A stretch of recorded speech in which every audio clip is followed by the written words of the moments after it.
So I have 1,117 hours in Path of Exile, and I feel like I don't know anything about this game. All of my playtime for Path of Exile is in 2023. I started in January, and I basically played it specifically because they added this roguelike mode called the Forgotten Sanctum, I think it is, or Forbidden Sanctum, something like that. That ended up being a sort of introductory to how seasons work in Path of Exile, because I didn't know that it was a mechanic that is intricate for the actual like game itself. Like you find this area called the Sanctum and you go into it every time that you go into any map. So that's not what I was thinking it was. As a roguelike content creator, I was trying to play a roguelike game inside of Path of Exile, which is like a big thing right now, is just a roguelike game inside of another game. And that wasn't what Path of Exile had. So I actually had fun. I couldn't really stream the game because it wasn't really within my niche, so to speak. So I ended up playing the game offline for them. And then once they came out with the next season, which I think was Crucible, that I tried to play as my offline game. I start streaming it every once in a while. I kind of call it new player check-in. And what I do is I try to show my progress in Path of Exile. Like, what have I learned thus far in order to like show that I'm at least climbing? Climbing in games is very important to me. A lot of games I play have like multiple difficulties to it, and I do like to play on the highest, but I have no interest in doing like hardcore or ruthless in PoE because it's a very different game completely. To say I'm not enjoying the game is probably wrong. I am genuinely enjoying it, but there's probably some small aspect where I'm playing the game purely out of spite. And that spite being that I don't like that I'm not getting better at the pace that I want. And that's probably a little entitled to say, but I don't feel like I should be as bad as I think I am. So to give you an idea of my Path of Exile, so I play the game SSF. That's what they call solo self-funded. Essentially, you are on a server where you cannot party with other people and you cannot trade items with other people. So everything that you find in Path of Exile is something that you have to either use or don't use. This is my favorite way to play the game because it feels a lot more like a roguelike game where I am just piecing together builds based off of what I found. This is apparently not how people play Path of Exile at all. A lot of people refer to a league starter, if you will, which is essentially you're going to go into a new season of Path of Exile knowing what skills you're going to start off with, and then you swerve into whatever makes sense based off of what drop. But as a new player, let's say for example you want to be a lightning mage, you want to be Palpatine, or you want to be a ranger, Legolas. You are essentially like, I'm picking bow, I'm picking staff or wand.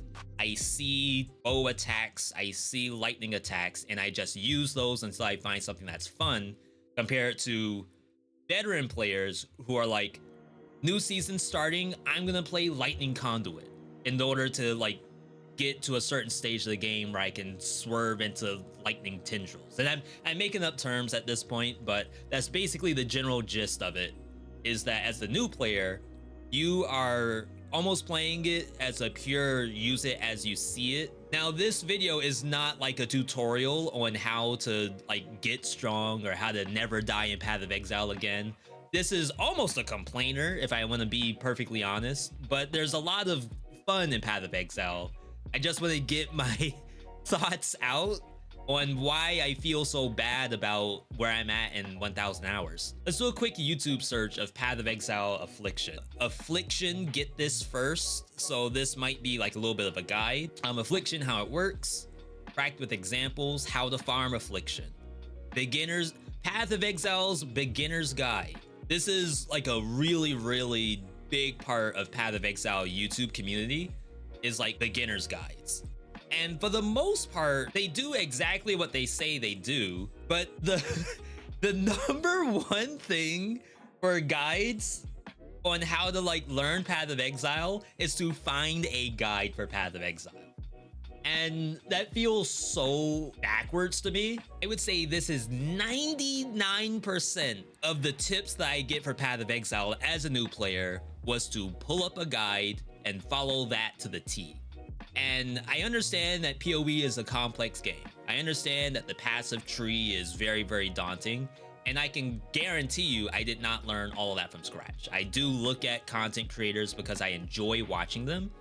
And I almost prefer to emulate gameplay I see compared to following like a step-by-step guide. I can see someone playing Ignite Chieftain or something, and the kind of gameplay that they're doing to make their build, I can still put it towards my own physical berserker or something. So as you can guess, without following any kind of guides, you end up dying quite a bit in Path of Exile until you start to figure out why are you dying. Probably the first thing people would say is that your resistances aren't capped, and you learn very quickly once someone tells you that on how important resistance capping is. And eventually I stopped dying to things like resistances aren't capped, except for chaos. Chaos is always an issue. In my first seasons, I don't think I was clearing tier 16 maps. After I cleared tier 16 maps, I was never able to do this Maven stuff, and I never really understood why. Like, I would do no damage.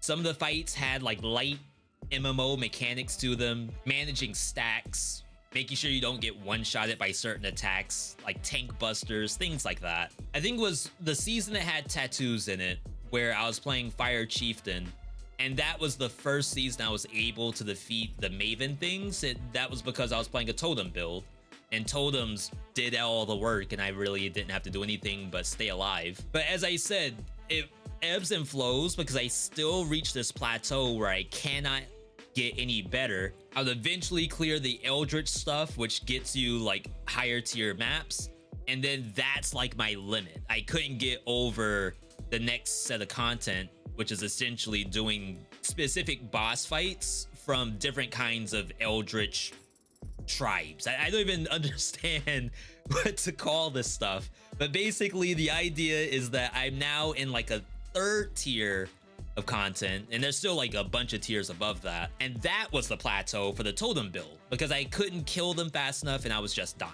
But now in this season, I have learned a little bit more, and yet I still feel like I die too much, and I still don't think I do enough damage.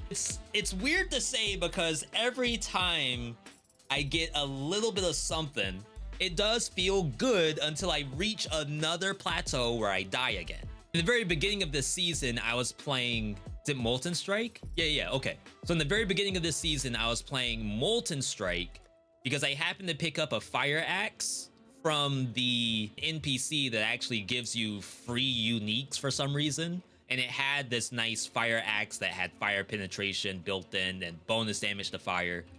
So I was already playing a melee character, so it seemed like a no-brainer to go into that. And I want to say that the Molten Strike went pretty far for me. I was trying to do this point blank, repeating projectiles, returning projectiles. Basically, the Molten Strike hits, balls go out, then the balls can come back and it does extra damage. But in reality, I don't think it really did any damage at all. So the game decided to give me a very meta skill, which is called Bone Shatter. And specifically for this season, there's new types of every skill. There's like skill alternates. So Bone Shatter of Complex Trauma showed up very, very early. And I have never played Bone Shatter before, but I know Bone Shatter is a league starter for a lot of people. And I guess you can consider me a hater or something like that. Every time I know that something's meta, I just choose not to play it. But the difference in damage between Bone Shatter and Molten Strike was so ginormously huge that I'd honestly be trolling if I didn't use it. And that was like a huge red flag for me because I'm thinking, why in the world is this skill just like objectively better than the other one? That kind of went into like the league starter mentality where Bone Shatter is really good at base value, but then eventually you want to like swerve out of Bone Shatter into something more exotic. So on PoE Ninja, they have skills by popularity. Tornado Shot #1, which I think is a league starter for a lot of people. Penance Brand, Detonate Dead, Summon Raging Spirit is, I think, another quote-unquote league starter. Cyclone, and Bone Shatter. Anything else down here, less than 1% of user base using it. And it's not because they're bad, but like some skills are just more popular than others, even if it's just a league starter. And that for some reason annoys me. I don't quite know why. But for the most part, I never touched Bone Shatter until this season. I'm gonna say that Bone Shatter was actually what took me into maps. It's what got me through a major plateau that almost cost me this entire season. Now, unfortunately, Bone Shatter hurts you, and I don't think I had the defenses to keep up with it. Oh, I should also mention that in the beginning of the season, I started off with the Magi Ascendancy, but because of the attaching nodes on that tree, the character that I had, which was a Berserker, big emphasis on like melee stuff, physical stuff, I had absolutely no reason to stay in this tree anymore. So eventually I had to remove myself from the Magi Ascendancy and then join in on the very popular Primalist. All the Primalist stuff that I was getting was very heavy on stuff like this. War Cries grant rage. And like I was getting more and more rage generation stuff. I was like, you know what? I already don't like Bone Shatter. So let me swap over to something that is rage based, which I had two options. One was Cleave of Rage. The second one was Rage Vortex of Berserking. And Rage Vortex of Berserking, again, an alternate form. They're both alternate forms of the original skills. This one seemed legitimately fun, where you press a button and then you spin to win. Now there is Cyclone that does the same thing, and could I be using Cyclone? Absolutely. But again, I wanted to just make something that seemed fun. So I ended up divesting out of Bone Shatter, which was a single axe build, going into this axe plus sword, Rage of Berserking, along with Cleave of Rage. Cleave of Rage generates rage on hit, and then its radius gets bigger whenever you have a certain amount of rage. So it seemed like a little bit of a no-brainer. I already know that people aren't doing this because in Path of Exile, you're typically sticking to one individual like attack type, and then everything else is a supporting skill. And I would say that this has gotten me to the best spot that I have been in Path of Exile across this entire 1,000 hours. But I am fast approaching the next plateau, which I think is where I need your help. So my #1 issue right now is dying.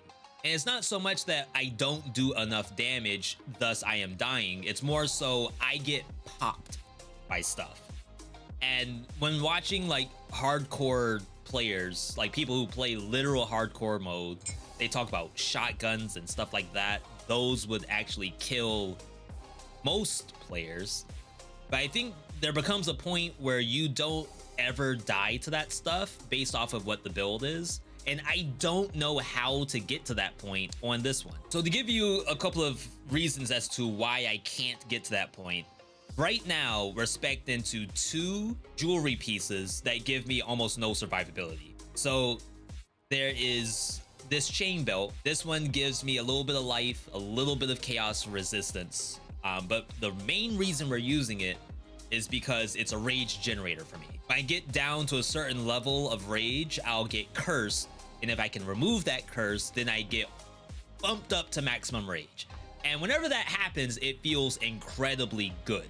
Now, I have other belts, of course. For example, I have this leather belt that buffs physical damage and melee damage, and that is pretty strong, but the rage generation is like a major issue with this. So for a usability standpoint, I feel like I can't really do the leather belt. Very recently, I picked up a new amulet. This one gives you like a humongous critical multiplier, and my Rage Vortex has a 100% crit rate. So I always am critting, thus crit multipliers seem like it make a lot of sense. However, this could have been attributes, could have been life. You could add armor, you could add resistances here. There's no resistance on this at all. The accuracy is bad, the evasion rating's bad. Overall, like, it's a bad amulet, but 239% crit multiplier is like a huge number. I feel like I can't not use that. And then the gear itself, we have like some low tier life. It's not like the lowest tiers, but we're talking like my body piece is a tier 4 life, headgear is a tier 1 life. But I guess like if all of these were tier 1, then I might have like a 300 HP bump, I would say. And that's just like throwing out a random number. But if you look at my total life, I'd just be going from 4,000 to like 4,300, right? And definitely correct me if I'm wrong, because I want to get to a point where I actually enjoy my character and I don't get popped by stuff. Resistance wise, 77% across the board, 21% for chaos res. That means if any monster is doing poison or if any monster has like a chaos attack, it's gonna hurt quite a bit. And to be honest, like regular physical hits, I do feel them. There are things that buff your physical attributes. Right now I'm using determination, which gives me a decent chunk of defense. I have things like endurance charges. At one point I was running Defy Pain, which is more armor and more life leech, but you only have so many points that you can actually use in here. So I had to opt out of this in order to get damage. I don't know how to get any more defensive than I am right now. I'm running out of buttons too, which is another important piece. Things like Molten Shell, which protects you from a lot of big hits, I had to put on my walking button because I don't have a slot to do cast on damage taken. At one point I had Vitality, which is an aura that actually gives you life regeneration. I had to opt out of that because as a melee character, you need accuracy. And I had to bring in precision in order to make up for like a 10% accuracy cut. It would be nice if critical hits never miss in this game, but it doesn't work that way. And this is not following a guide or anything. Really, all I do is I look at PoE Ninja for circumstances where I think I can do something, but I need some inspiration, so to speak. So the first issue with this is getting to the 95 rage. And as you see, like I almost died at the very start. And I don't know if that's like not considered almost dying, but to me it is. Like if I walk into a room and my HP just plummets like that, I would say that I almost died. Now it could be that I'm not getting the fortification. Where fortification comes from is my Cleave of Rage. I used to have Fortify chance on hit. I actually got this node that I had like a 19% chance to fortify, which when you're hitting this often, I'm a literal blender, it activated a lot, but it was the only thing that was on it, which is not very strong. I needed cooler things. So I ended up replacing it with things like the chaos res per endurance charge, physical damage after critting, more damage after a critical hit. So every time I saw that more damage stuff, I wanted to bring that in because it works very well with the build. So I'll end up in a fight that seemed 100% winnable, and then I just fall to the ground. And then the map is bricked, in my opinion. Like I probably cannot go back to the map because I will just die for free. If you look at my screen, I have no experience. The experience is at the very bottom, and every time I get any amount of XP, I just die, just like that. Now I know that was an apparition, but to me, like if it's an apparition, that means I killed it once already, right? Why did it respawn stronger and was able to kill me? I have no idea. So one other thing that I saw was that you can really influence your potions pretty well. So right now I have a potion that gives me suppressed spell damage, one that gives me armor, and then one that gives me chaos resistance. I get charges every time I land a crit, and again, my crits are 100%. One has immunity to poison, one has immunity to freeze, and then one gives me life leech, which I honestly don't even think this works. Like I wish that my life regenerated as much as I see from like a YouTube. Yeah, so right there, that's an example of my rage generation is an issue. So I jump in, I do the war cry. The war cry hits a rare monster, at least I hope it did, and I did not get 25 rage out of that. That's really all I need is 25 rage to reach 95 rage because I had my curse, my temporal chains. Now, what would help me to achieve that number is Warcry Mastery. Gives you minimum 10 power on a Warcry. If I were to spec that in, the easiest place for me to put that is right here. This is only 4 points. Warcry Speed. Now, right now, I have instant Warcry, so I don't really need Warcry Speed. So to me, it's a little bit of a waste. I would have to take off the instant Warcry, and then I need to kill 3 more points in order to spec into this. I do use Path of Building a lot. As a new player, I assume Path of Building is not something that people know about, but I do actually think that this is a little important. What Path of Building would tell me is that this node right here is only worth 6% of the entire setup. So I would go from 1.27 down to 1.89. That's 80,000 damage right here. And to me, like, I don't know if that's a big number or not. Someone in the YouTube comments may say, yeah, this is like non-impactful, so that should go in order to gain like 10 power a lot sooner. When I look at my passive screen, I feel like there's really not a lot of stuff I can get rid of. So we're coming up here because we get the advantage of reduced rage loss, which I think is important for this build. Just grab some quick health that's attaching. And then I came over here for Mage Bane. We're not using evasion at all in this build, and that's, I mean, I don't know if I should, but I don't think I should. Mage Bane gives me a little bit of suppress spell, and then I'm also using convert evasion rating into armor.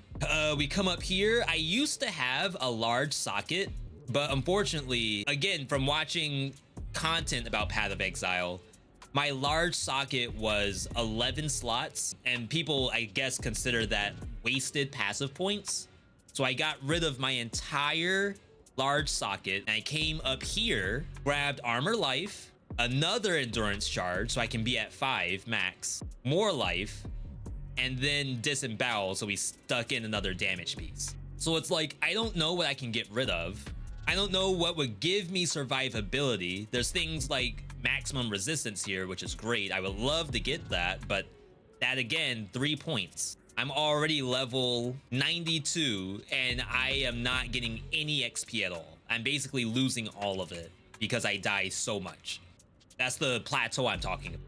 So like for me to actually get survivability, I feel like I would have to lose damage, and I cannot, besides maybe this node right here, I can't see where I can actually do that. The physical node down here, 10% maximum physical, that by itself is that 80,000 damage. And then the rest of it is like a humongous drop, 200,000 total. Dismembering's only 40,000 for a 20% crit multiplier. I wonder why that is. So yeah, I do think that Path of Building is a pretty big resource for players. I almost wish something like this was built into the game, where it just told you a little bit of the DPS increase. Like it's just the number. I would have to actually put the points into it, check my stats, see what my chance to hit was, and then refund it if I didn't need it, or maybe I did need it. Now I have to find more accuracy, which is over here. So like min-maxing the table is another big part of it, where I always think it's as min-max as it can get when it comes to not dying, but then I die anyway, and then come to find out like there's a change that needs to be made, and I just don't know what it is. But yeah, for the most part, I actually genuinely enjoy playing Path of Exile. I just wish I would actually not die, and until like the next tier. So like I'm at a level right now where I would probably stop playing if I wasn't playing purely out of spite, like purely just expecting something to change. And my hope is that a video like this might lead to that change if someone in the YouTube comments gives me like some pretty good insight as to what's like going wrong here. So I always wanted to do a video like this, like a complainer video, where like I want to prove that this is like killing me and I don't know what to do about it, and I hope that someone out there does. Either way, thanks for listening to me ramble on. As I said, I love Path of Exile. I love what the community does for the game. Just me and, I don't know, maybe someone else out there. I can't be the only one. I'm struggling. And this is my call out to anyone out there who has the know-how on how to make this work. Either way, thanks for watching, and I'll catch you next time.